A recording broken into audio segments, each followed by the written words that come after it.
Nasugatan ng 5 katao matapos araruhin ng isang payloader ang 5 sasakyan sa Bangged Abra. Insidente sa pool sa CCTV. Nakaalerto si CJ Turida.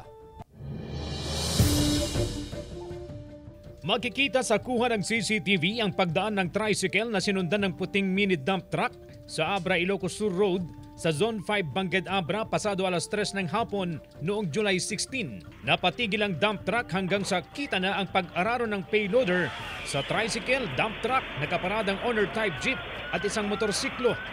Sa isa pang kuha ng CCTV, kita kung gaano kalayo ang pag-araro ng payloader sa mga sasakyan.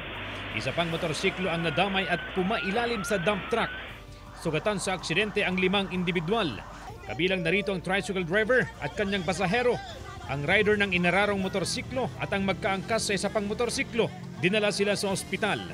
Ayon sa driver ng payloader, mayroon siyang iniwasang sasakyan kaya napunta siya sa kabilang linya ng kalsada. Kasi sa trani nga orange, trani nga orange kaputa, balibo nga kwan at sumapat kay banger at magna jay, ang pilitan inisik.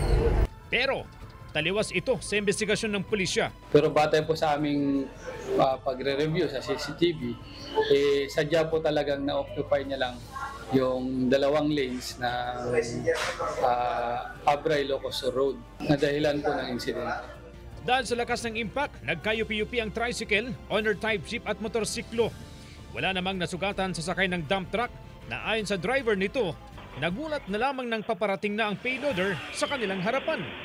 Nasa kustodiya na ng pulisya ang driver ng payloader na posibleng maharap sa reklamong reckless imprudence resulting in multiple damage to property and multiple physical injuries. Nakahanda namang tumulong ang may-ari ng payloader sa mga biktima. Wala pang pahayag ang mga sugatang biktima. CJ Torida, One North Central Luzon.